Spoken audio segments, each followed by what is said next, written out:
គណៈខ្ញុំប្រកាសណាសូមនមស្ការ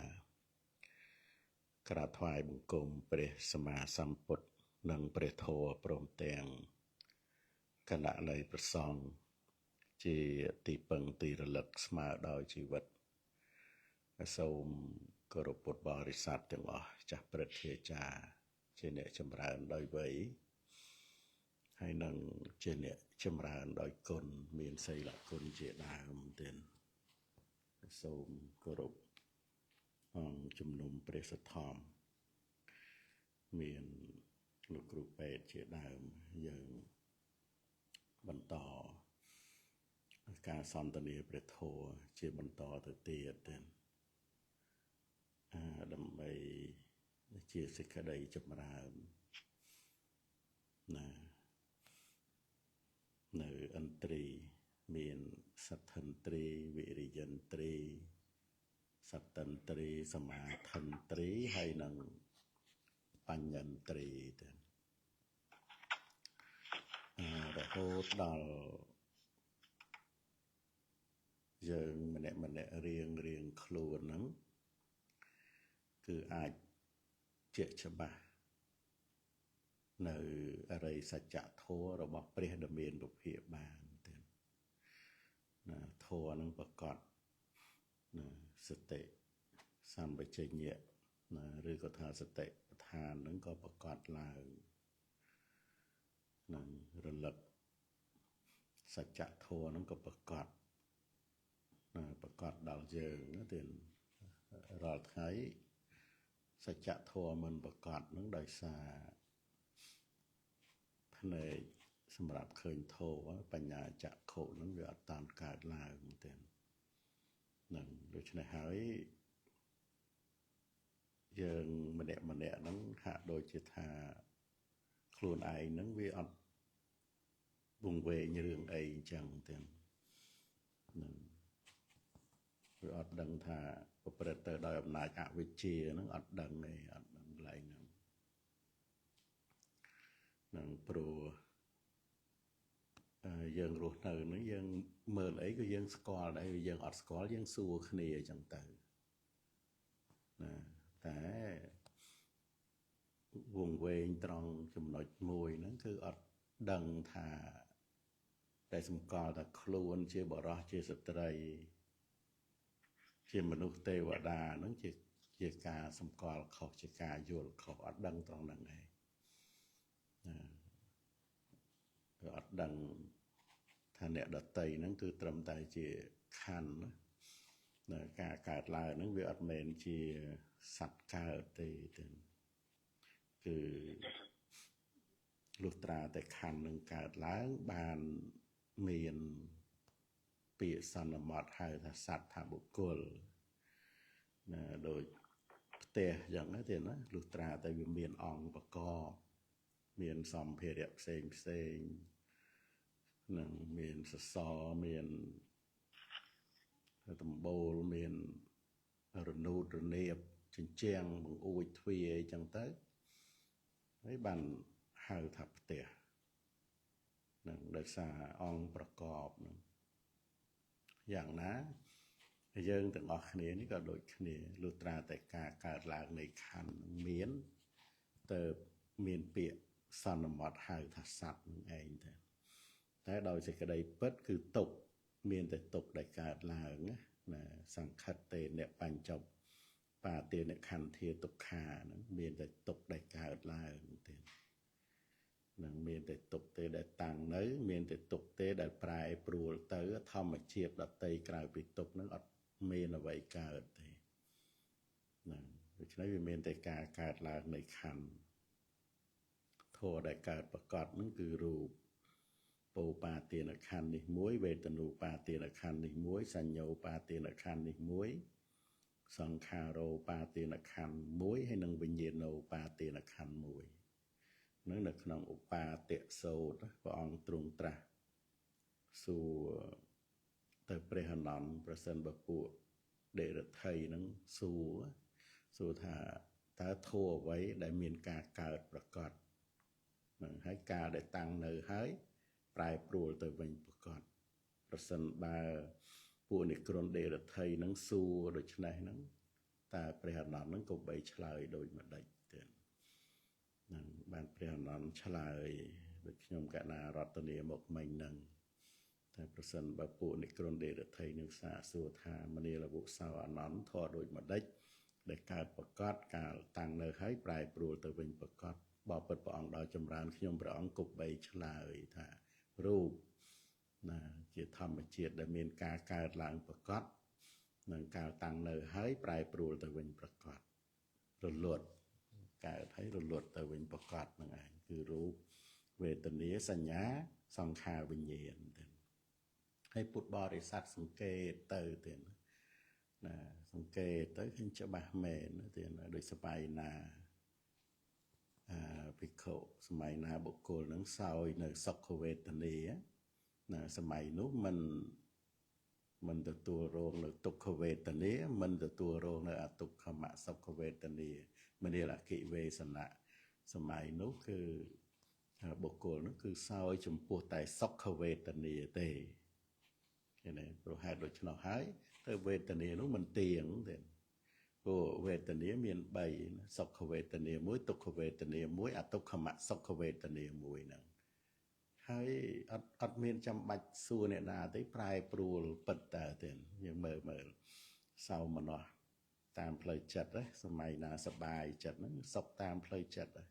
ហើយសម័យណាមិនសបាយចិត្តហ្នឹងគឺជាទុក្ខក្រៀមក្រំចុះអាសបាយមុនទៅណាហើយសេចក្តីរីករាយមុនហ្នឹងវារលត់បាត់ហើយហ្នឹងហើយកាលដែលមានសេចក្តីរីករាយហ្នឹងទុកនៅឯណាតោមនស្សសេចក្តីទុកតាមផ្លូវចិត្តហ្នឹងថាអត់មានធัวហ្នឹងអត់តាន់កើតអត់តាន់មានបច្ច័យតតែងឲ្យកើតឡើងដល់ទៅពេលសេចក្តីសុខនឹងរលត់ទៅសេចក្តីទុកតោមនស្សសេចក្តីចង្អៀតចង្អល់ហ្នឹងក៏កើតឡើងទៀតហើយមើលមានអាកំបាំងឯណាទៀតនឹងអត់មានអាកំបាំងធัว3ប្រការធម្មជាតិ3យ៉ាងដែលមិនកំបាំងហ្នឹងព្រះច័ន្ទនឹង1ព្រះអាទិត្យនេះ1នេះ2ហើយនឹងអរិយសច្ចធัวហ្នឹង3អត់កំបាំងទេប៉ុន្តែប្រសិនបើបុគ្គលនឹងពិការភ្នែកពីកំណើតអីទោះបីជាព្រះច័ន្ទរះឡើងព្រះអាទិត្យរះឡើងនៅតែមិនឃើញនឹងឯងទៀតណាដោយសារយើងហ្នឹងវាងងឹតភ្នែកណាសច្ចៈដូចគ្នាទុកសច្ចៈហ្នឹងឬក៏ថានាមរូបនៅពុទ្ធបរិស័ទស្ទាបស្ទង់មើលទៀតយើងវាស្គាល់របស់មកសន្ធឹកហើយណានៅក្នុងការរស់នៅហើយគ្រាន់តែរបស់ពីរមិនស្គាល់ទេណារូបមួយនាមមួយហ្នឹងស្គាល់មិនកើតអីទេណាគិតមើលទៀតវាតាមទៅយើងនេះរបស់ក្នុងโลกនេះស្គាល់ឲ្យចង់100មុខឲ្យដឹងតុកទូកៅអីណាដបទឹកចង្គៀងប្រេងកាតរូបថតអីទូរស័ព្ទកាមេរ៉ាអីស្គាល់ឲ្យរាប់ទៅមិនចេះតិចមុខគាត់ទៅប្រាប់ផ្លេតស្គាល់ភ្លាមហ្នឹងឯងទៀតហ្នឹងហើយគ្រាន់តែរូបមួយនាមមួយពីរសោះហ្នឹងយើងស្គាល់អត់កើតអីមិនណារូបធម្មជាតិដែលបែកធ្លាយដោយក្តៅត្រជាក់ណារបបមុខខ្យល់កម្ដៅថ្ងៃពោះតូចពោះធំហ្នឹងវិនាសណាជាធម្មជាតិដែលវិនាសហ្នឹងនាមជាធម្មជាតិដែលបង្អោនទៅក្នុងអារម្មណ៍ណាrồiចក្ខុវិញ្ញាណសោតវិញ្ញាណឃានវិញ្ញាណអីការឃើញវាបង្អោនទៅរករូបណាធម្មជាតិដែលឮសំឡេងអាហ្នឹងបង្អោនទៅរកសំឡេងណារូបផ្សេងភ្នែកផ្សេងការឃើញផ្សេង3ហ្នឹងវាមានរូបបារម្ភហ្នឹងវណ្ណរូបហ្នឹងពណ៌ហ្នឹងគឺអាយតនៈខាងក្រៅមួយចក្ខុប្រសាទភ្នែកនេះជាអាយតនៈខាងក្នុងមួយដល់ទៅពេលការឃើញសេចក្តីឃើញណា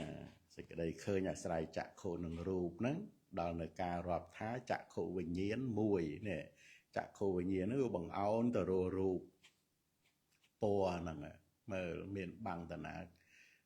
រាល់ថ្ងៃអ្នកណាមិនឃើញទៀតព្រោះគ្រាន់តែច្រឡំថាឃើញហ្នឹងខ្លួនអ្នកឃើញតែការឃើញហ្នឹងគឺជាវិញ្ញាណនាមធម៌ទេ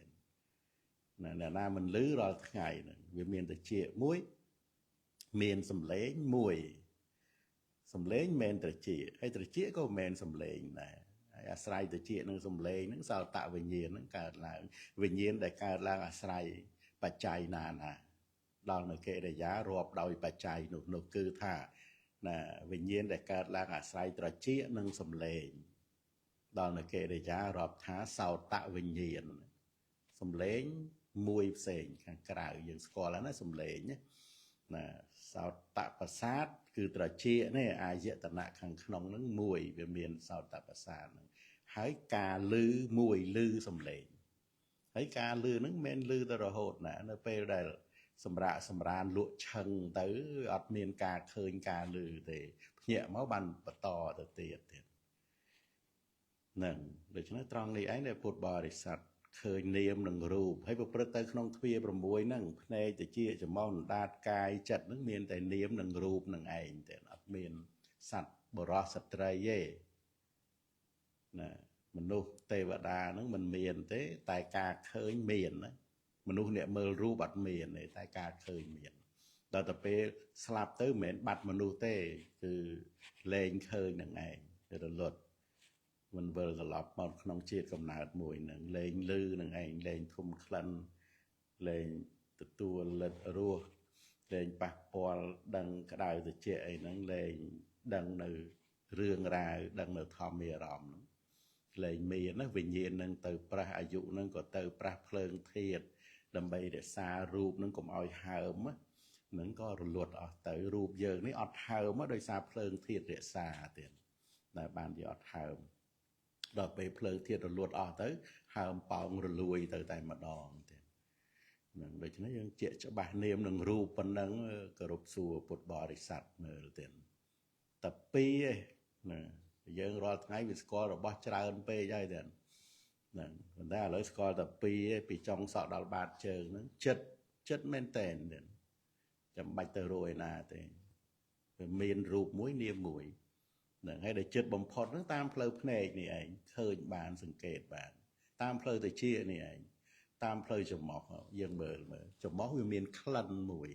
ហើយវាមានច្រមុះយើងនេះមួយទៀតឃានប្រសាទហើយវាមានការធំក្លិនមួយណែការធំក្លិនហ្នឹងគឺឃានវិញ្ញាណណានឹងមើលលឿនណាឆាប់ដឹងណាមិនចាំដល់ស្អែកទេទៀតនិយាយឥឡូវហ្នឹងដឹងតែឥឡូវហ្នឹងឯងតាមផ្លូវដាតមានរសមួយ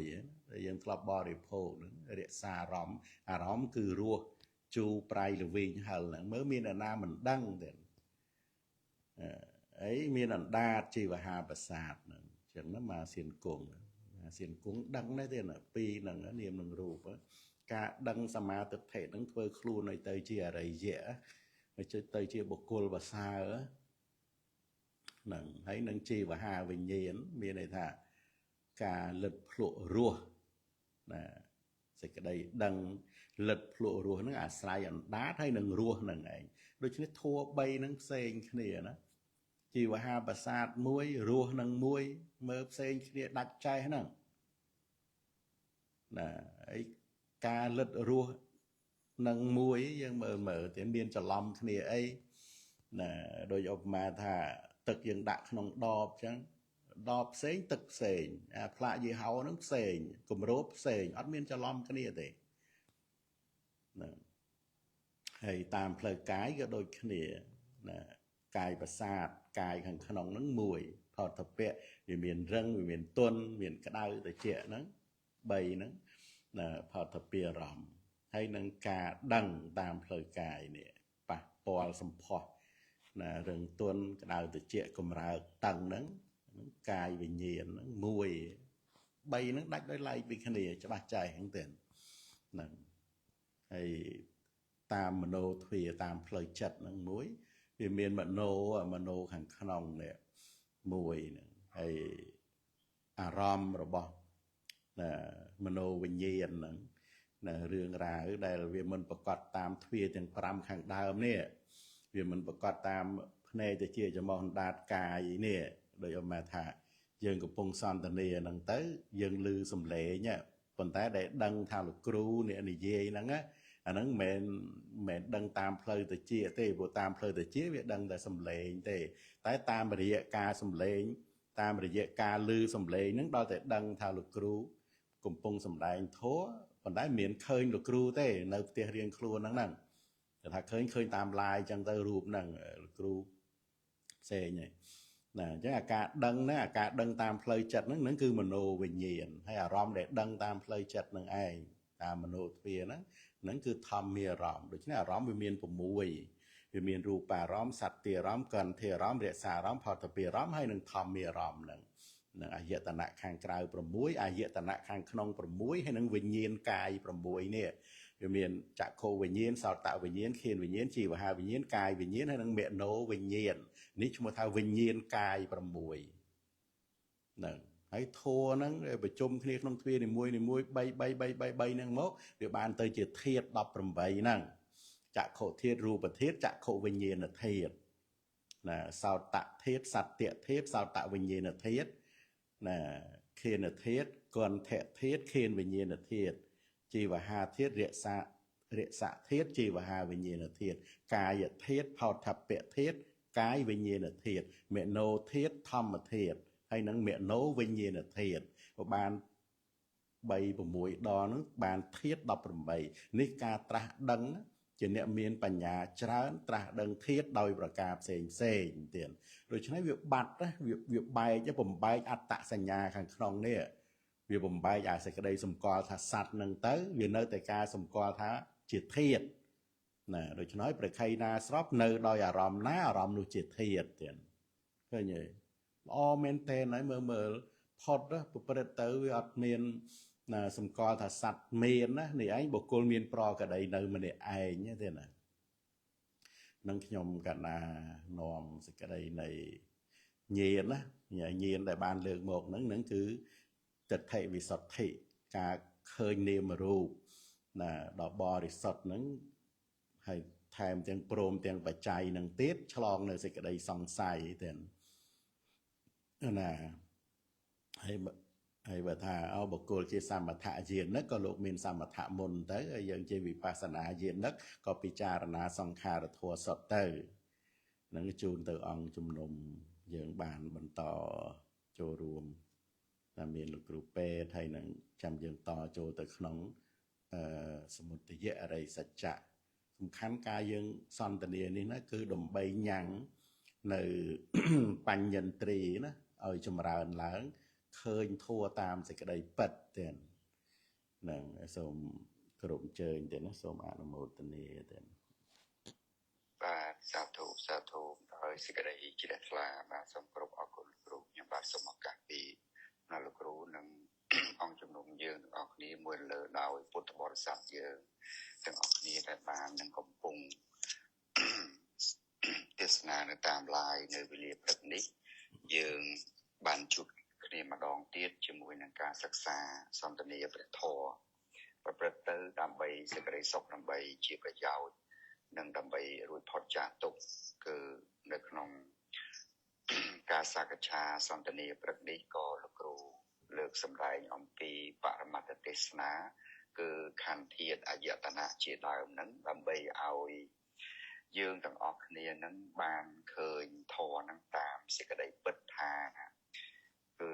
សត្វនឹងមិនមានក្នុងបច្ចុប្បន្នដោយព្រះសម្មាសម្ពុទ្ធព្រះអង្គសម្ដែងនៅក្នុងអលកតូកមសូតបេដកថាខាភាគទី14ថាតថាគតពោលនៅសត្វថាមិនមាននៅក្នុងបច្ចុប្បន្នចឹងសួរថាមានអ្វីទៅគឺមានត្រឹមតែនាមមួយរូបមួយនឹងបើយើងពោលដោយ2បាទឬមួយក៏ថាពោលដោយ5គឺមានរូបមួយវេទនាសញ្ញាសង្ខារវិញ្ញាណមួយបាទហើយបើយើងពោលដោយធាតុហ្នឹងក៏បានដល់ធាតុ18ដោយដែលលោកគ្រូបានរតនាមកខាងដើមអញ្ចឹងបាទអញ្ចឹងនៅក្នុងការដែលយើងបានចូលមកសិក្សានៅក្នុងសាសនារបស់ព្រះតថាគតនេះគឺយើងសិក្សាហើយប្រព្រឹត្តនៅព្រហ្មចរិយធម៌នេះក៏ដើម្បីឲ្យឃើញធម៌តាមសេចក្តីពិតគឺបាននៅទិដ្ឋិវិសុទ្ធិនោះកណាទានអញ្ចឹងទិដ្ឋិវិសុទ្ធិដែលអាចសម្រេចទៅបានគឺយើងត្រូវក៏បីកំណត់ដឹងនៅនាមនោះនៅរូបនោះតាមសេចក្តីពិតថាតើនាមមានលក្ខណៈដូចម្ដេចដែលហើយយើងហៅថាបច្ចត្តលក្ខណៈនោះ bà rùm nó miên lẹ khả nạ đôi mặt đích nâng bạch chặt tạ cứ vì xê xạ lẹ khả nạ rồi bỏ niếm hay nâng rùm nâng bà chân đó là bề dương cũng lọt đằng hơi bán dương tiên từ rộng đó cả là nấy niêm nâng rùm nâng bà chân hồ hai máu dương khơi niêm nâng rùm nâng tam sẽ đây bật hơi bàn dương đỏ sắp của chân thà thò nâng miên men bà đôi chìa nơi bề đại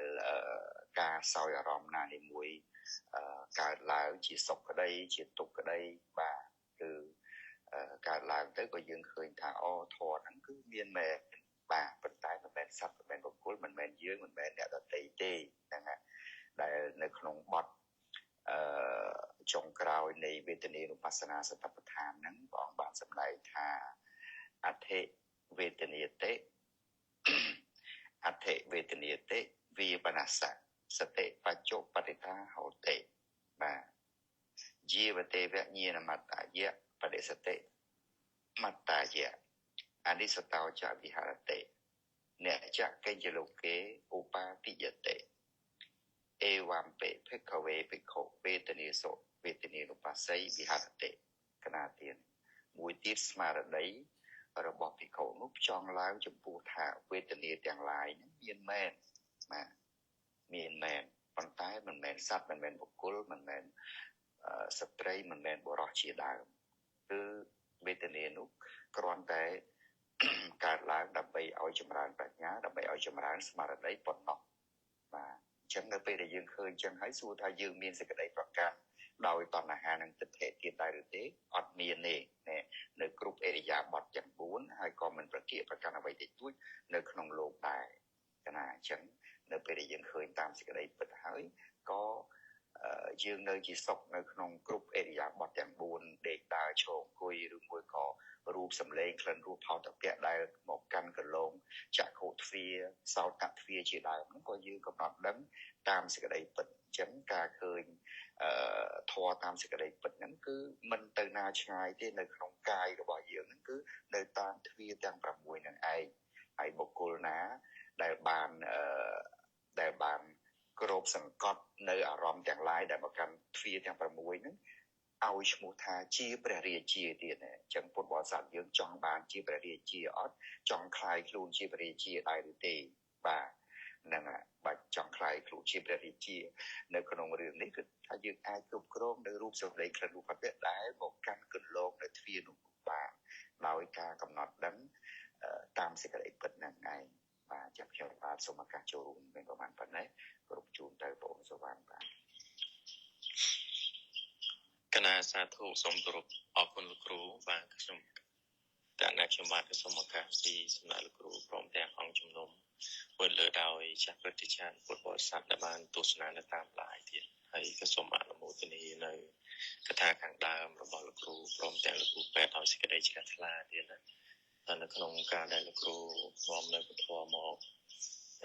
เอาเยือนบ้านเชียชบ้านนักขนมเนียมรูปนี้เทียนពីព្រោះការដែលឃើញនៅនាមរូបទៅតាមសេចក្តីពិតនេះគឺយើងឃើញដោយបញ្ញាចក្ខុទៀតព្រោះការឃើញនេះមានពីរទៀតណាព្រះថាកថាលោកយល់គឺការឃើញដោយភ្នែកមង្សចក្ខុភ្នែកសាច់យើងទៀតនិងការឃើញដោយបញ្ញាចក្ខុហើយការដែលបុគ្គលនឹងមានទិដ្ឋិវិសុទ្ធិការដែលកំណត់ដឹងឃើញនាមរូបទៅតាមសេចក្តីពិតគឺក៏ឃើញដោយបញ្ញាចក្ខុព្រះឧបមាដូចព្រះរិយសាវកនិងពុទ្ធជនទៀតការបើទុកវេទនាឬក៏សុខវេទនាព័ទ្ធត្រូវហើយក៏មានសេចក្តីប្លែកគ្នាដោយពុទ្ធជនយើងនៅពេលដែលវេទនាព័ទ្ធត្រូវមានសេចក្តីសុខឬក៏ទុកជាដើមនោះក៏សម្គាល់ថាខ្លួនមានសេចក្តីសុខខ្លួនអ្នកមានសេចក្តីទុក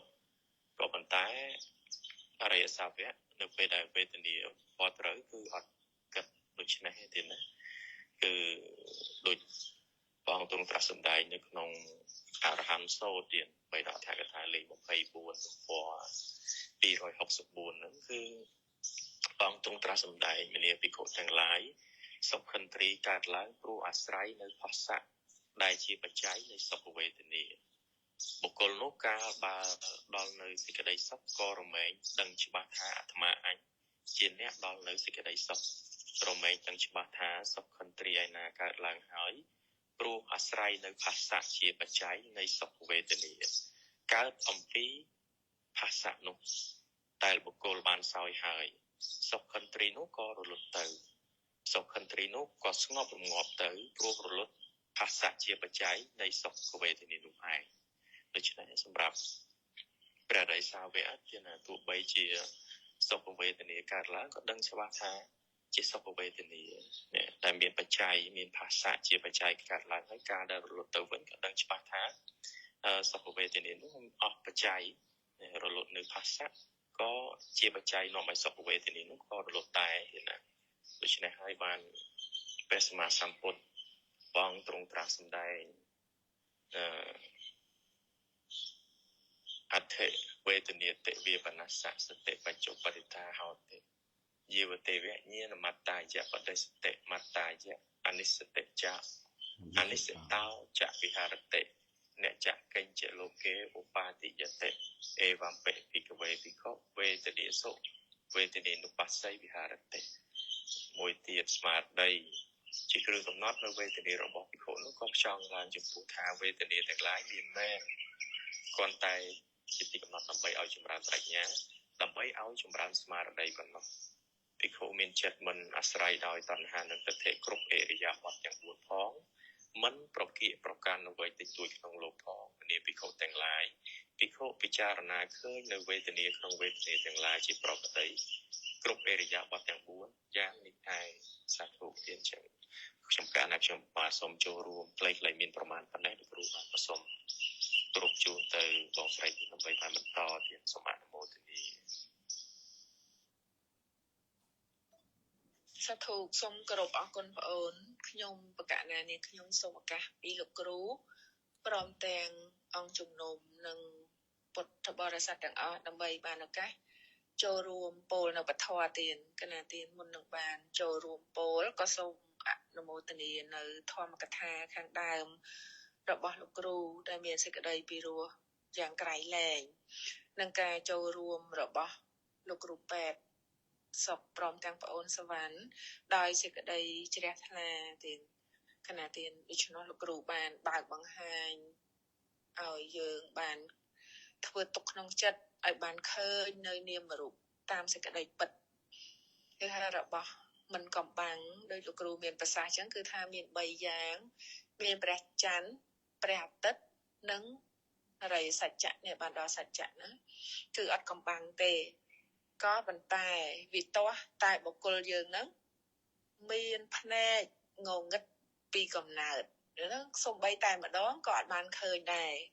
ងឹតពីកំណើតហ្នឹងទេហើយរបស់ហ្នឹងអត់មានអីបាំងទេតែដល់ពេលយើងងឹតមើលអត់ឃើញដូច្នោះតើតើយើងព្យាបាលភ្នែកហ្នឹងឲ្យជាសិនបានឃើញ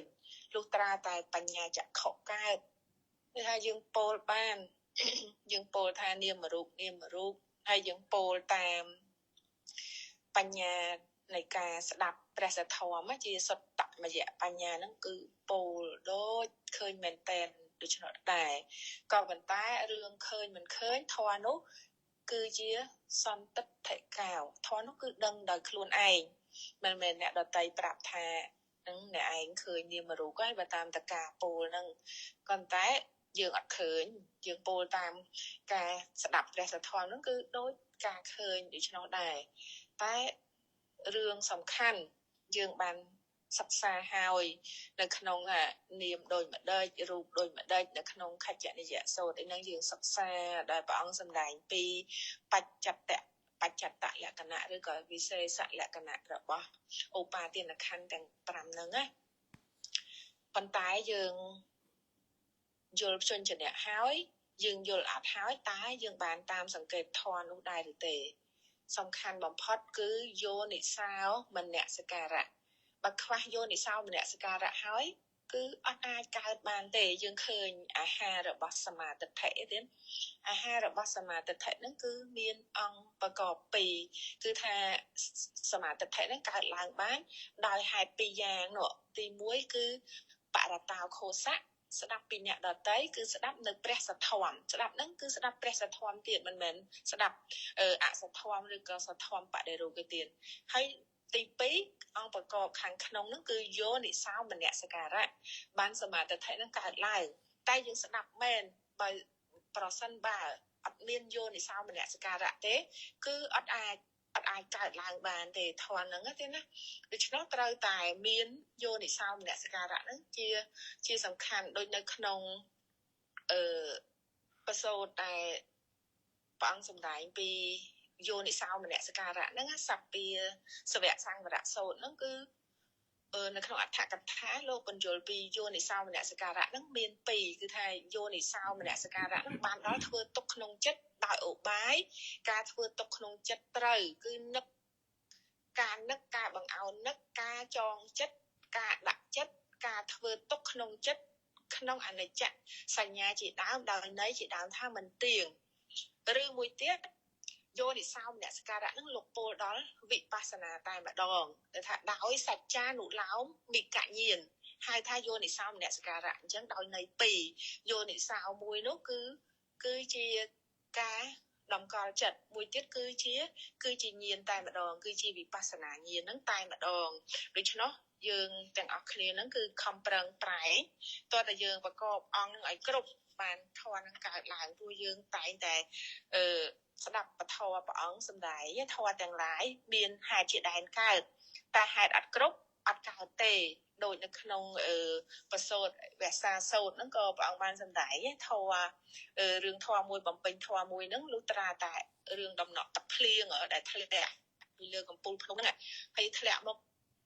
លើផែនដីហ្នឹងបំពេញនៅជ្រោះជ្រងចលងដងអូក្លុកតូចធំស្ទឹងតូចស្ទឹងធំរហូតដល់ពេញទាំងអស់បានហូរទៅកាន់មហាសមុទ្របានអញ្ចឹងទេណានោះដូច្នោះហើយតើយើងបំពេញហេតុហ្នឹងឲ្យគ្រប់ទាំងអស់ហើយយើងតាមសង្កេតធម៌ហ្នឹងដោយលោកគ្រូមានប្រសាសន៍យ៉ាងគឺយកអត់ទៅសង្កេតនៅទីណាទេគឺសង្កេតនៅក្នុងកាយនេះដូចជាវេទនាអញ្ចឹងវេទនាទុក្ខវេទនាក្តីសុខវេទនាក្តីអទុក្ខមសុខវេទនាក្តីនេះសប្តាហ៍ហ្នឹងយើងមានតែការសោយអារម្មណ៍ជាសុខជាទុក្ខហ្នឹងតែណាស់តែយើងសម្គាល់ថាការសោយអារម្មណ៍ហ្នឹងគឺជាខ្លួនគឺជារបស់យើងអញ្ចឹងណាយើងអត់សម្គាល់យើងអត់បានឃើញធម៌ហ្នឹងតាមសេចក្តីពិតថាមិនមែនយើងទេបើថាជាយើងមែនឧទាហរណ៍ថាឥឡូវសុខវេទនាកើតឡើងហើយបើសិនជាយើងមែនណាវាត្រូវនៅក្រោមបង្គាប់បញ្ជាយើងថាឲ្យនៅសុខនឹងរហូតកុំប្រែប្រួលទៅជាទុក្ខអញ្ចឹងអត់ទេធម៌ហ្នឹងគឺថាមានបច្ច័យកើតឡើងអស់បច្ច័យក៏រលត់ទៅវិញវាអត់នៅក្រោមអំណាចរបស់អ្នកណាទេហើយបានឃើញវេទនានោះតាមសេចក្តីពិតថាជាធម្មជាតិតែទទួលរងនៅអារម្មណ៍មិនមែនសត្វមិនមែនបុគ្គលណាទេដូចយើងសិក្សានៅក្នុងវេទនានុបស្សនាសតិប្បដ្ឋានហ្នឹងណាតាមពិតយើងមេរៀនយើងនៅក្នុងធម៌មាតែបើយើងពោលនៅក្នុងវេទនាមិននៅក្នុងចុងវេទនាហ្នឹងលោកមានពោលព្រះបាលីថាអថវេទនាតិវិបនស្សៈហ្នឹងណាសតិបច្ចុប្បត្តិតាហោតិយាវទេវៈញាណមត្តាយៈបដិសតិមត្តាយៈអនិស្សតោចៈវិហារតិញចកិញ្ចៈលោកេឧបាទិយតិបានអេវំបិភិក្ខវេភិក្ខុវេទនាសវេទនានុបស័យវិហារតិអញ្ចឹងបានឃើញនេះស្មារតីរបស់ភិក្ខុនោះក៏ផ្ចង់ឡើងចំពោះថាវេទនាទាំងឡាយមានមែនមិនមែនប្រុសមិនមែនស្រីមិនមែនយើងមិនមែនគេគ្រាន់តែជាទីកំណត់ដើម្បីឲ្យចម្រើនប្រាជ្ញាចម្រើនស្មារតីប៉ុណ្ណោះភិក្ខុមិនអាស្រ័យដោយតណ្ហានិងទិដ្ឋិគ្រប់អិយាបថទាំង4មិនប្រកិប្រកាន់អ្វីតិចតួចក្នុងលោកមនាភិក្ខុទាំងឡាយភិក្ខុពិចារណាឃើញវេទនាក្នុងវេទនាដូចយ៉ាងនេះឯងណាទៀតហើយចុងក្រោយនេះខ្ញុំកណានេះខ្ញុំសូមភ្ជាប់សំណួរមួយដើម្បីគោរពសួរលោកគ្រូទៀតនៅក្នុងញាណ3លោកគ្រូមានសច្ចញាណកិច្ចញាណនិងកតញ្ញាណអញ្ចឹងញាណមួយខាងចុង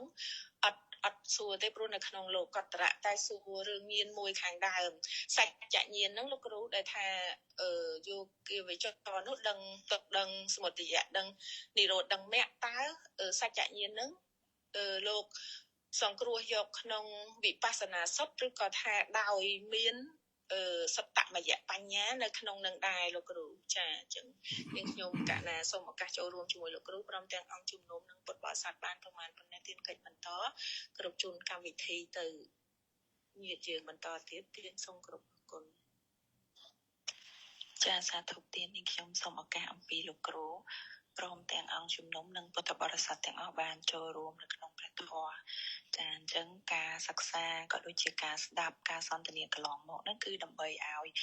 យើងបានឃើញនាមមួយរូបមួយហ្នឹងគឺតាមសេចក្តីពិតចាអញ្ចឹងព្រះអង្គសម្ដែងថាធម៌ពីរដែលក៏បីកំណត់ដឹងគឺនាមហើយនឹងរូបនឹងឯងចាហើយធម៌ពីរហ្នឹងបើយើងពោលទៀតគឺបានដល់ខណ្ឌធាតុអាយតនៈអីជាដើមចាហើយការដែលយើងកំណត់ដឹងហ្នឹងគឺដោយការពិចារណានៅក្នុងកាយវេទនាចិត្តធម៌នឹងឯងចាហើយព្រះអង្គបានសម្ដែងថារូបហ្នឹងគឺជាធម្មជាតិបែកធ្លាយហើយចំណែកឯនាមហ្នឹងគឺជាធម្មជាតិដែលបង្អោនទៅអញ្ចឹងនៅក្នុងពួកធម៌ពីរដែលយើងកំណត់ដឹងហ្នឹងគឺបានដល់នាមមួយរូបមួយដែលយើងគួរកំណត់ដឹងអញ្ចឹងយើងស្ដាប់ហើយយើងពិចារណាមកថារូបហ្នឹងគឺបានដល់បតវ័យអាបោតេជោវិយោនិងអាកាសធាតុ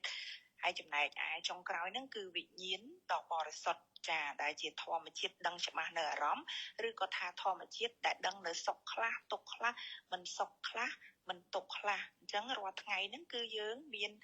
សេចក្តីសុខខ្លះទុក្ខខ្លះចាយើងដឹងនៅអារម្មណ៍ហ្នឹងចាសេចក្តីសុខខ្លះទុក្ខខ្លះមិនសុខមិនទុក្ខអញ្ចឹងធម្មជាតិហ្នឹងឯងគឺដឹងធម្មជាតិហ្នឹងគឺដឹងច្បាស់គឺជាវិញ្ញាណគឺជានាមចាជានាមធម៌ឬក៏យើងហៅមួយទៀតហ្នឹងហៅថាអរូបធម៌ចា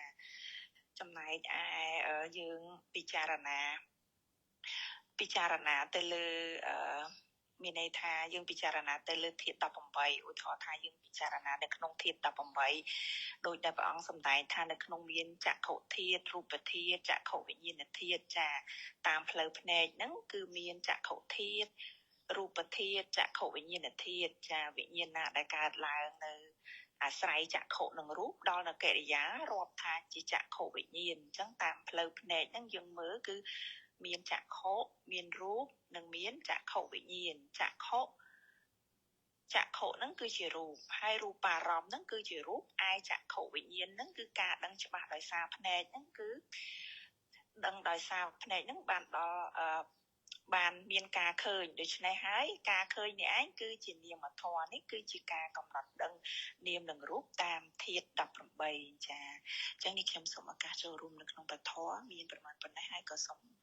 គ្រប់ជួយបន្តទៅឧបាសិកាចម្រើនទៀតចាសាធុសូមគោរពអរគុណច្រើនបងចានេះខ្ញុំក៏សូមឱកាសដើម្បីបានចូលរួមមុននឹងចូលរួមក៏សូមអនុមោទនាដោយសេចក្តីជ្រះថ្លានៅព្រះធម៌ដែលលោកគ្រូបាននាំមកក៏ដូចជាការចូលរួមរបស់លោកគ្រូពេទ្យបងស្រីក៏ដូចជាប្អូនប្រុសចាអញ្ចឹងនៅក្នុងថ្ងៃនេះលោកគ្រូបាននាំយកព្រះធម៌យ៉ាងពីរោះតាក់ទងទៅនឹងការឃើញធម៌តាមសេចក្តីពិតថាការកើតឡើងនេះគឺមិនមែនសត្វមិនមែនបុគ្គលមិនមែនប្រុសមិនមែនស្រីនោះទេតតែខណ្ឌនឹងកើតឡើងទើបសន្មតថាសត្វបុគ្គលអ្នកនេះអ្នកនោះជាដើមនឹងឯង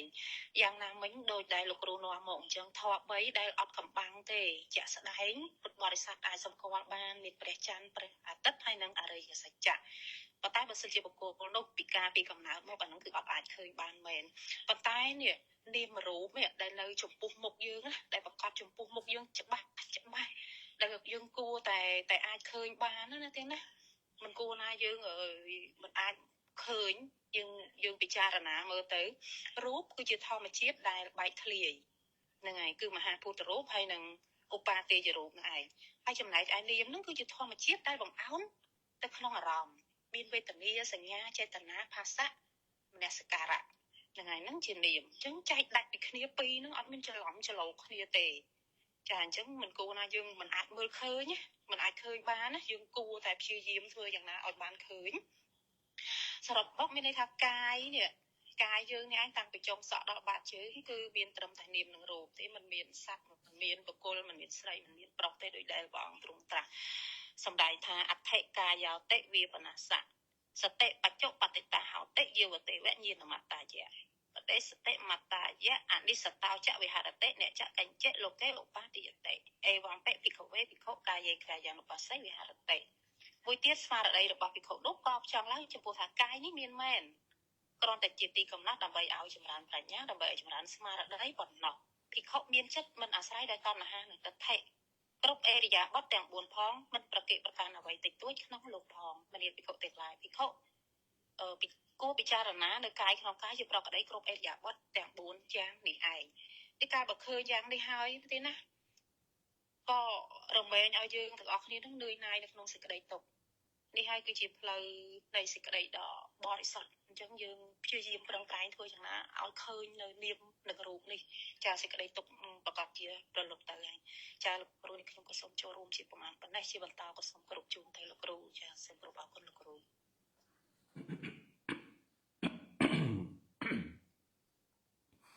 ចានេះចូលអត់បានទេចានេះរវល់ចានេះរវល់បាទសាធុ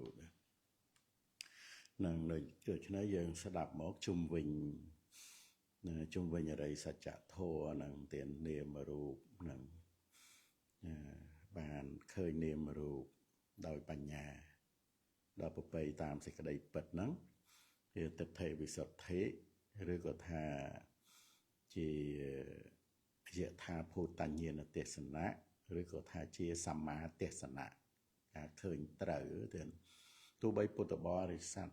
អានប្រសូតអីច្រើនសិក្សារៀនសូត្រច្រើននឹងក៏ដោយ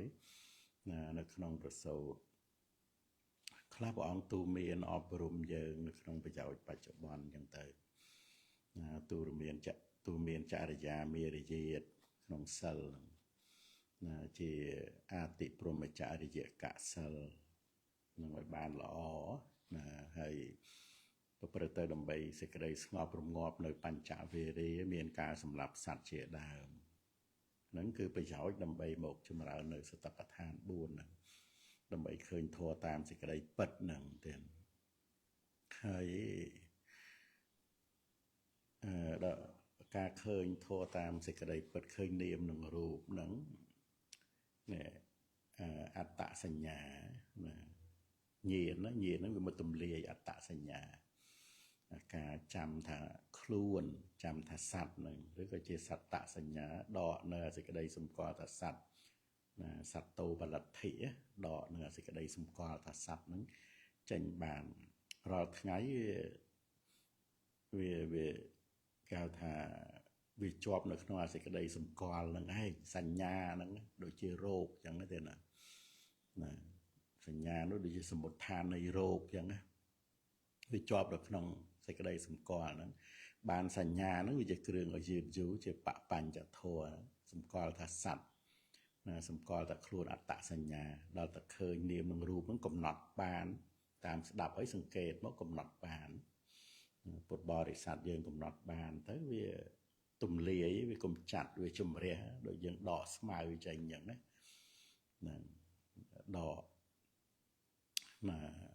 នៅស្មៅនឹងដោយសច្ចៈហ្នឹងគឺអត្តសញ្ញាហ្នឹងគឺដូចស្មៅអញ្ចឹងឯងទេហើយដល់ពេលកំណត់ដឹងនាមរូបទៅនៅព្រះអង្គទ្រង់ត្រាស់សម្ដែងតថាគតជំរះស្មៅដោយសច្ចៈហ្នឹងគឺជំរះនៅអត្តានុទិដ្ឋិនឹងអត្តសញ្ញាហ្នឹងដោយញាណសច្ចៈហ្នឹងដោយសច្ចៈញាណហ្នឹងការឃើញធម៌ហ្នឹងហ៊ានសួរមកមិញហ្នឹងសច្ចៈញាណកិច្ចញាណហ្នឹងគឺប្រកបសម្រាប់បុគ្គលដែលមានវិបស្សនាឯងតើមានវិបស្សនាបានសច្ចៈនឹងប្រកបហ្នឹងហើយអត់មានវិបស្សនាទេសច្ចៈនឹងអត់តាន់ប្រកបទេសច្ចៈនឹងប្រកបនៅពេលដែលបុគ្គលនឹងបានសម្រេចនៅឧទយបយញ្ញាណសម្រេចនៅឧទយបយញ្ញាណនឹងហើយទៅច្បាស់នៅក្នុងមគ្គញ្ញាណទិដ្ឋិវិសុទ្ធិឃើញផ្លូវនឹងមិនមែនផ្លូវហ្នឹងហើយបានសច្ចៈនឹងប្រកបសេចក្តីទុកនឹងប្រកបសមុទយៈនឹងប្រកបពីព្រោះអីពីព្រោះត្រង់ដែលបុគ្គលហ្នឹងគឺឃើញធម៌ដែលកើតរលត់ហ្នឹងឧទយៈវយៈហ្នឹងកើតរលត់ប្រកបនៅក្នុងបច្ចុប្បន្នអារម្មណ៍ឃើញអារម្មណ៍ដែលកើតឲ្យរលត់នឹងរូបហ្នឹងកើតរលត់សំឡេងហ្នឹងកើតរលត់ក្លិនហ្នឹងវាកើតឲ្យរលត់រស់ផតពៈហ្នឹងធម្មអារម្មណ៍ហ្នឹងដែលជាសភាវៈហ្នឹងកើតឲ្យរលត់នៅត្រង់ហ្នឹងទៅសច្ចៈហ្នឹងប្រកប ហ្នឹងគឺនៅក្នុងឧទយបយញ្ញាណហ្នឹងដូច្នេះសច្ចៈហ្នឹងប្រកបតែបុគ្គលដែលមានវិបស្សនាទេវាគ្រាន់តែថា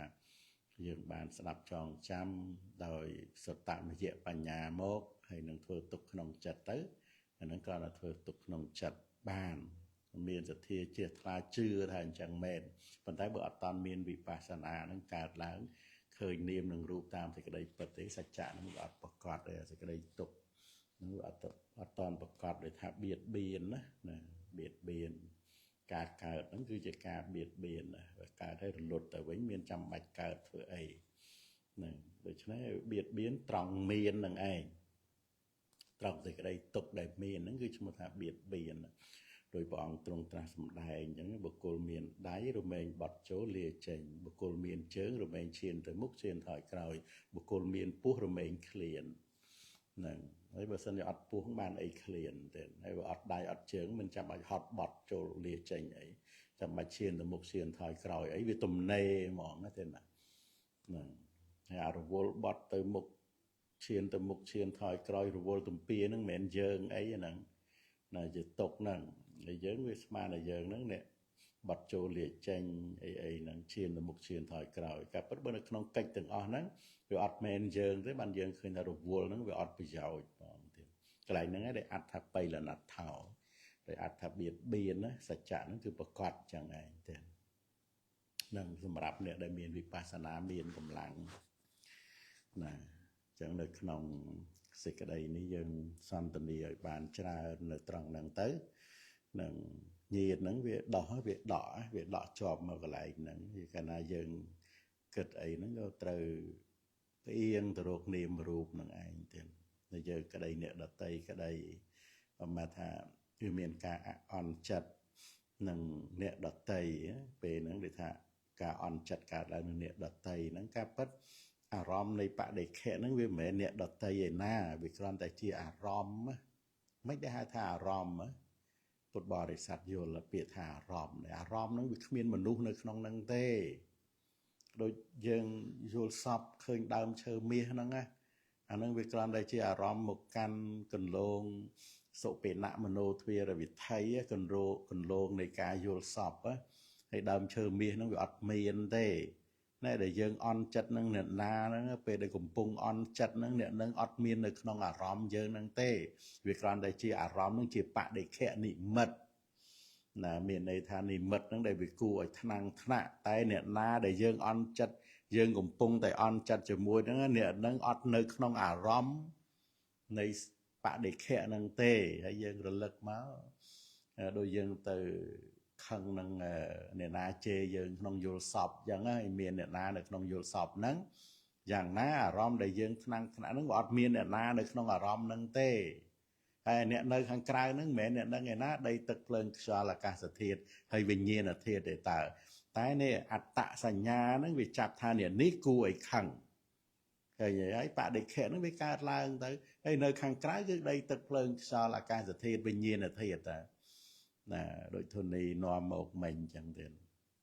ខាងក្រោយមកនៅតែវិញ្ញាណដែលបរិសុទ្ធ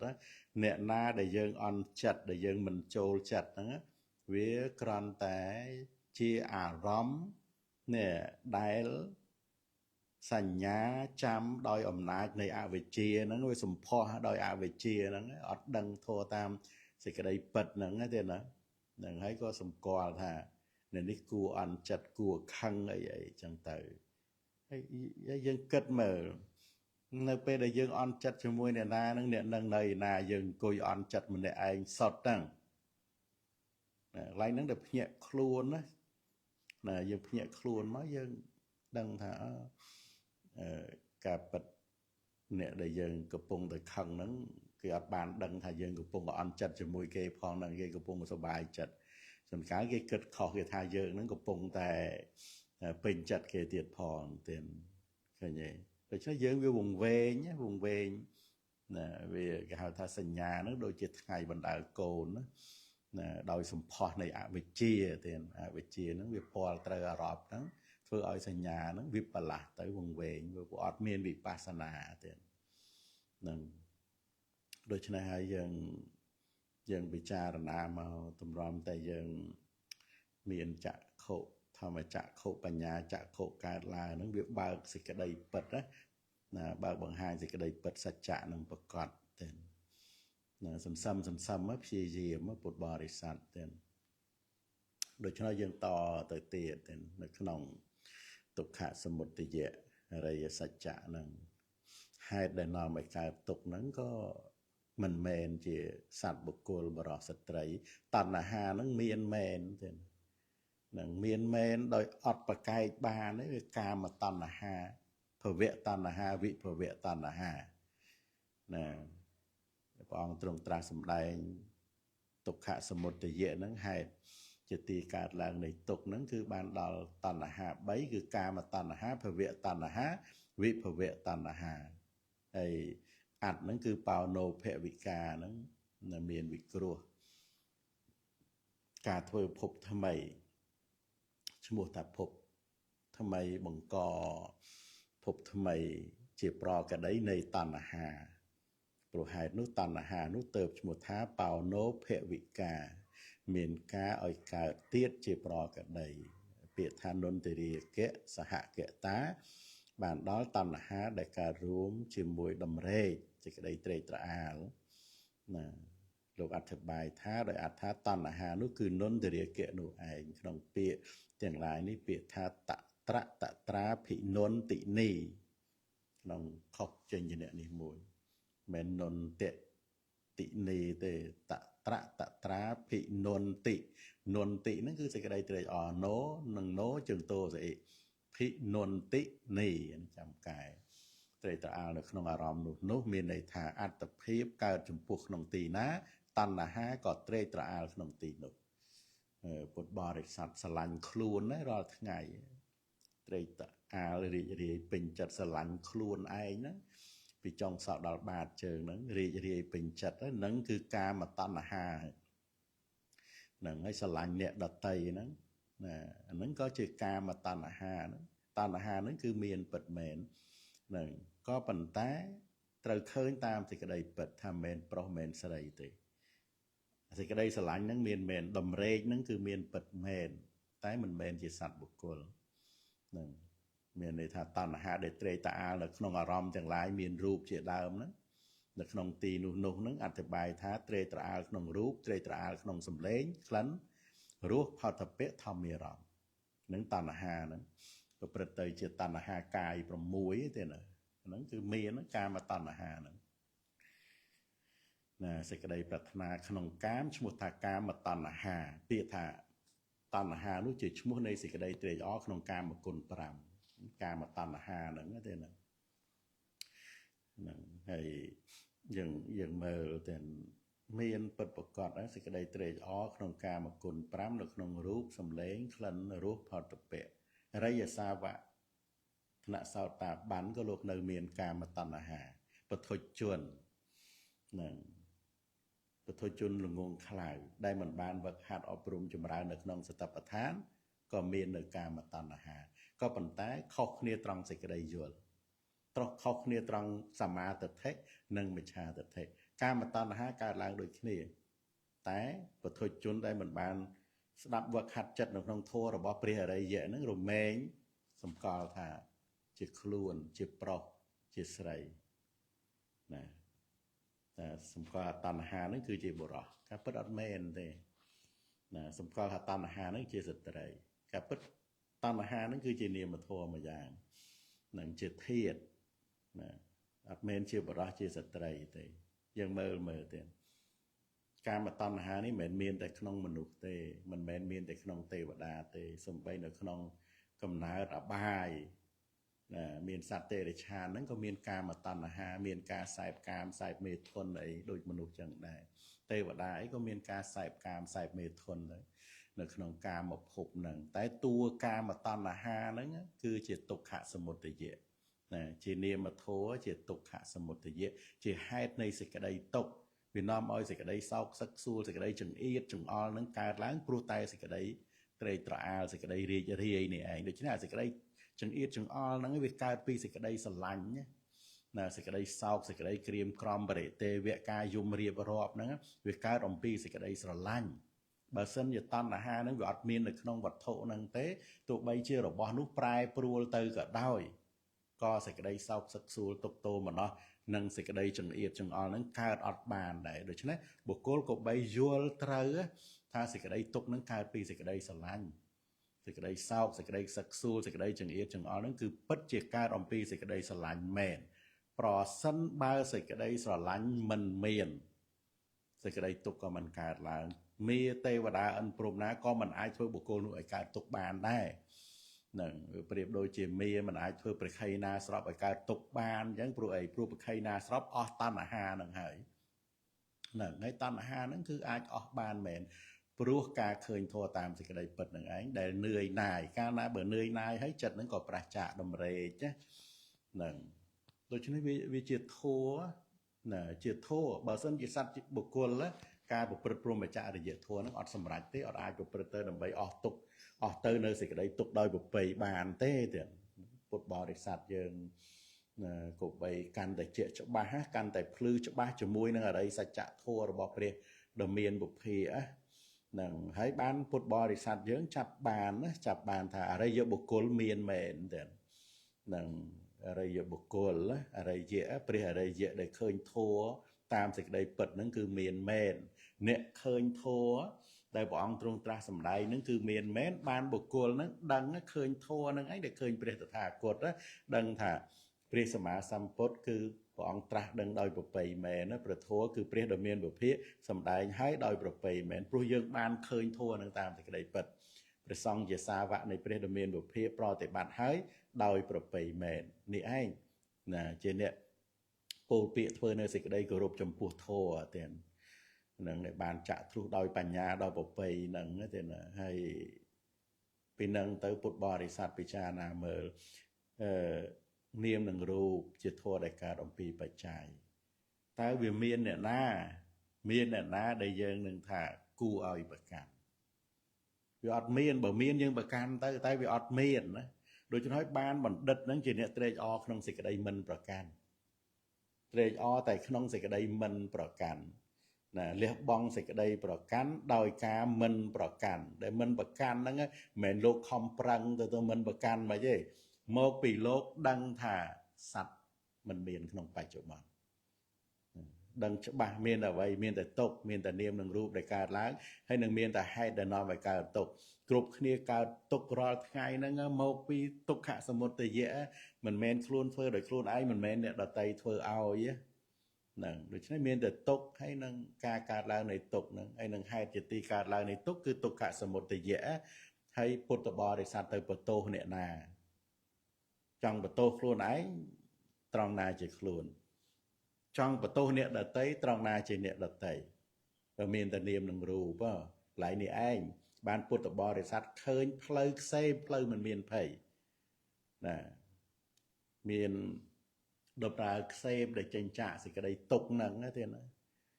ហើយពុទ្ធបរិស័ទពិចារណាមើលទៀតប្រសិនបើយើងមកដល់អាយតនៈហ្នឹងអាយតនៈនេះអកិញ្ចនៈអនាទានហ្នឹងអកិញ្ចនៈអនាទានហ្នឹងអេតាំងទីបាំងអនាបរាំងនេះនិព្វានហ្នឹងអ៊ីតនំព្រូមិជរាមច្ចុបរខយានេះណាសេចក្តីមិនកង្វល់សេចក្តីមិនប្រកាន់ហ្នឹងគឺជាទីពឹងដែលព្រះតថាគតហ្នឹងហៅថាជាទីបំផុតនៃជរានិងមច្ចុហ្នឹងហើយបានសម្រេចនៅអមតមហានិព្វានណាបានពុទ្ធបរិស័ទដឹងនៅអមតធម៌ហ្នឹងគឺមានមែនព្រះនិព្វានហ្នឹងមានមែនព្រះសម្មាសម្ពុទ្ធហ្នឹងមានមែនព្រះនិព្វានហ្នឹងគឺមានមែនតថាគតនាំអ្នកទាំងឡាយទៅកាន់ព្រះនិព្វានដោយធម៌ដែលបុគ្គលឃើញច្បាស់ដោយខ្លួនឯងតថាគតនាំអ្នកទាំងឡាយទៅកាន់ព្រះនិព្វានដោយធម៌ដែលបុគ្គលឃើញច្បាស់ដោយខ្លួនឯងទៀតយើងមើលអស្ចារ្យមែនតើណានឹងបងមិនមែននាំយើងទៅកាន់ព្រះនិព្វានដោយយើងមិនដឹងអីមមីងមមាំងទៅទេណាគឺដោយធម៌ដែលបុគ្គលឃើញច្បាស់ដោយខ្លួនឯងសន្តិទ្ធិកោណាធម៌ហ្នឹងគឺបុគ្គលដែលឃើញច្បាស់ដោយខ្លួនឯងក្រេបរស់ធម៌ហ្នឹងដោយខ្លួនឯងជាច្បាស់នៅអមតមហានិព្វានដោយខ្លួនឯងទៀតលើកម៉ោងអីក៏មិនដឹងចិត្តដល់ទៀតនឹងដូច្នេះយើងសូម្បីតែទុកក៏យើងយល់ត្រូវទុកពិតមែនតែជាការប្រព្រឹត្តទៅនៃនាមនឹងរូបទុក្ខសមុទយៈហេតុជាទីកើតឡើងនៃទុកនឹងមានពិតមែន តណ្ហាហ្នឹងតែតណ្ហាហ្នឹងជានាមធម៌ជាហេតុនៃសេចក្តីទុក្ខហើយនេះអាការដែលយើងគិតថាយើងមានអ្នកដតីមានយើងតូចចិត្តព្រោះគេថាឲ្យយើងតូចចិត្តព្រោះមិនបានថាឲ្យគេអីហ្នឹងអត់មានទេកន្លែងហ្នឹងលែងនឹកឃើញហ្មងទេណាវានឹកឃើញទៅថាយ៉ាងកញ្ចេសមុទយធម្មំសពន្តាំងនិរោធធម្មន្តិវាអត់មាននៅវិលវល់ណារោផ្លូវចេញឃើញជាមួយអារម្មណ៍ដែលនាំឲ្យមានសេចក្តីវង្វេងហ្នឹងវាអត់មានវិលវល់ចឹងទៀតទេវាមានផ្លូវចេញស្រឡះងើបមុខឡើងទេណា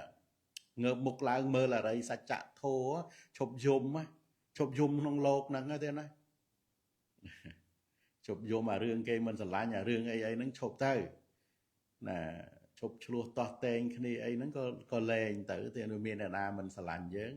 ហ្នឹងបើគេស្រឡាញ់យើងវាគ្រាន់តែកាមឆន្ទៈកើតឡើងជាគំនោអកុសលមានរូបយើងជាអារម្មណ៍ហ្នឹងហើយបើយើងស្រឡាញ់គេវាគ្រាន់តែកាមឆន្ទៈនឹងកើតឡើងជាគំនោអកុសលមានរូបអ្នកដតីជាអារម្មណ៍ហ្នឹងការពិតវាកើនតែអកុសលហ្នឹងតែវាលះអត់តាន់បានវានៅកើតឡើងក៏ដឹងតាមសេចក្តីពិតថាហ្នឹងគឺជានាមធម៌ទេហ្នឹងហើយធ្វើខ្លួនឲ្យទៅជាអរិយៈធ្វើខ្លួនឲ្យទៅជាព្រះអរិយៈបុគ្គលហ្នឹងហើយហ្នឹងបានយើងដឹងថាអូភាពជាសាវកនៃព្រះដ៏មានពភាហ្នឹងដូចម្ដេចភាពជាអរិយបុគ្គលហ្នឹងដូចម្ដេចពុទ្ធបរិស័ទដឹងត្រង់ហ្នឹងបានណាហ្នឹងគឺថាដោយបុគ្គលរួចពីពន្ធនាគារដោយបុគ្គលរួចពីបំណុលអញ្ចឹងណាសមាទិដ្ឋិហ្នឹងទិដ្ឋិវិសុទ្ធិហ្នឹងធ្វើឲ្យបុគ្គលហ្នឹងដូចអ្នករួចពីពន្ធនាគាររួចពីបំណុលអញ្ចឹងណាយើងអត់មានត្រូវជាប់បំណុលអីជាមួយអ្នកដតីនឹងជាមួយនឹងខ្លួនឯងហ្នឹងទេណាហ្នឹងអញ្ចឹងពុទ្ធបរិស័ទយើងស្ដាប់បានហើយណាទៅឲ្យជាដូចជាបាក់សីមានសេរីទៅក្នុងអាកាសអញ្ចឹងទៅនឹងដោយបញ្ញាហ្នឹងហើយអញ្ចឹងយើងបានស្ដាប់ទុកហើយនឹងសមុទយៈប៉ុណ្ណេះទៀតហើយហ្នឹងហើយដល់វេអ្នកណា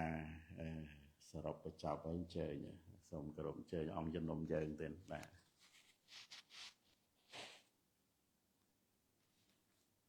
ចាសសូមគោរពអរគុណលោកគ្រូចានាងខ្ញុំក៏សូមឱកាសដើម្បីបានសរុបបញ្ចប់មុននឹងសរុបបញ្ចប់ក៏សូមអនុមោទនាដល់សេចក្តីជ្រះថ្លានៅព្រះធម៌ចាដែលលោកគ្រូបានពន្យល់នៅក្នុងមេរៀនជាបន្តទៅទៀតនៅក្នុងវេលាព្រឹកនេះចាតកតងទៅនឹងហេតុដែលនាំឲ្យកើតទុក្ខគឺតណ្ហានោះឯងអញ្ចឹងតណ្ហាគឺជាឈ្មោះនៃសេចក្តីត្រេកអរនៅក្នុងកាមគុណទាំង5គឺត្រេកអរនៅក្នុងភពនៅក្នុងរូបភពនិងនៅក្នុងភពរូបភពនិងអរូបភពចាអញ្ចឹងឃើញថាតណ្ហាហ្នឹងគឺមានពិតមែនប៉ុន្តែតណ្ហានេះឯងមិនមែនជាបរិសុទ្ធមិនមែនស្រីមិនមែនសត្វមិនមែនបុគ្គលនោះទេដូច្នេះហើយសម្រាប់អរិយសាវកចាហើយនឹងបឋមជនគឺមានភាពខុសប្លែកគ្នាអរិយសាវកកាមតណ្ហាលោកក៏នៅមានបឋមជនក៏មានដូចគ្នាប៉ុន្តែខុសត្រង់ថាអរិយសាវកលោកកំណត់ដឹងថាតណ្ហានឹងឯងកាមតណ្ហានឹងឯងគឺជានាមធម៌គឺជាធាតុគឺជាទុក្ខសមុទយអរិយសច្ចៈគឺមិនមែនសត្វមិនមែនបុគ្គលមានការកើតហើយក៏រលត់ទៅវិញប៉ុន្តែបឋមជនអ្នកមិនចេះដឹងក៏រមែងសម្គាល់ថាតណ្ហាកាមតណ្ហានឹងឯងគឺជាខ្លួនជាបរិសុទ្ធជាស្ត្រីទើបនាំឲ្យសេចក្តីទុក្ខនេះឯងរមែងកើតឡើងចាហើយមិនមែនតែក្នុងមនុស្សឬក៏ទេវតាតែប៉ុណ្ណោះឯងសូម្បីតែសត្វដេរឆានសត្វនរកក៏មានដែរតណ្ហានេះអញ្ចឹងយើងក៏បី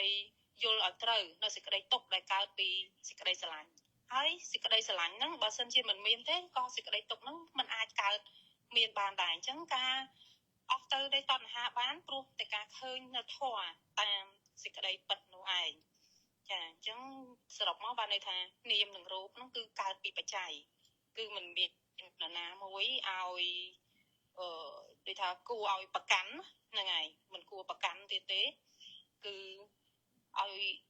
ដឹងថាវាមិនមែនសត្វមិនមែនបុគ្គលនៅក្នុងបច្ចុប្បន្ននេះទេចាមានត្រឹមតែនាមនឹងរូបប៉ុណ្ណោះការបើឃើញយ៉ាងនេះហើយក៏សេចក្តីទុក្ខទាំងឡាយហ្នឹងក៏រមែងរលត់ទៅមិនមានសេចក្តីទុក្ខជាបន្តទៀតទេព្រោះអីសេចក្តីទុក្ខនេះមិនមានអ្នកណាធ្វើឲ្យទេមិនមែនយើងធ្វើឲ្យមិនមែនអ្នកដទៃធ្វើឲ្យនោះទេគឺជាទុក្ខអរិយសច្ចៈតែប៉ុណ្ណោះការនេះខ្ញុំក៏សូមសរុបជាប្រមាណប៉ុណ្ណេះហើយមុននឹងបញ្ចប់ក៏សូមគោរពអញ្ជើញលោកគ្រូក៏ដូចជាពុទ្ធបរិស័ទបានធ្វើកិច្ចខមាទោសចំពោះព្រះរតនត្រ័យជាមួយនឹងខ្ញុំ ពុទ្ធេយោខលិតោតោសោពុទ្ធោខមតោតាំងមៈមាំងធម្មមេយោខលិតោតោសោធម្មោខមតោតាំងមៈមាំងសង្ឃេយោខលិតោតោសោធម្មសាអូខੰមៈមាំងយ៉ាងកញ្ចិកុសលង្កម្មង្កតតពាំងកិរិយ៉ាងមៈមកាយេអ្នកវាចាមៈអ្នកសាតិតសេសុកតាំងកតាំងយេសត្តាសញ្ញិណោអន្តយេចសត្តាអសញ្ញិណោកតាំងបញ្ញផលាំងមៃអង្សពេភាគិភវន្តតេយេតាំងកតាំងសវិតិតាំងតិនណាំងបញ្ញផលាំងមយាយេចតាឋានជានន្តទេវីកន្ធវានិវេតយោសពេលោកម្មហេយេសត្តាជីវន្តាហារហេតុកម្មមនញ្ញភោជនាំងសពេលខន្តមេមេចេតសាទេទុក្ខបត្តាចនិបទុក្ខាបយាបត្តាចនិភយាសោកាបត្តាចនិសោកាហោតុសពេបេបានិណោសូមអនុមោទនីចាសូមគោរពអរគុណលោកគ្រូចាសូមគោរពលា បាទសាធុទាំងខ្ញុំកណ្ណាសូមនមស្ការក្រាបថ្វាយបង្គំលាហើយនឹងសូមគោរពលាទាំងសូមពុទ្ធបរិស័ទត្រេកអររីករាយនឹងញាតិរបស់ខ្លួនសូមឲ្យជាអ្នកមាននៅអាយុវែងរស់នៅបានយូរទាំងព្រះសម្មាសម្ពុទ្ធត្រាស់ដឹងនៅធម៌ណាសូមឲ្យយើងទាំងអស់គ្នា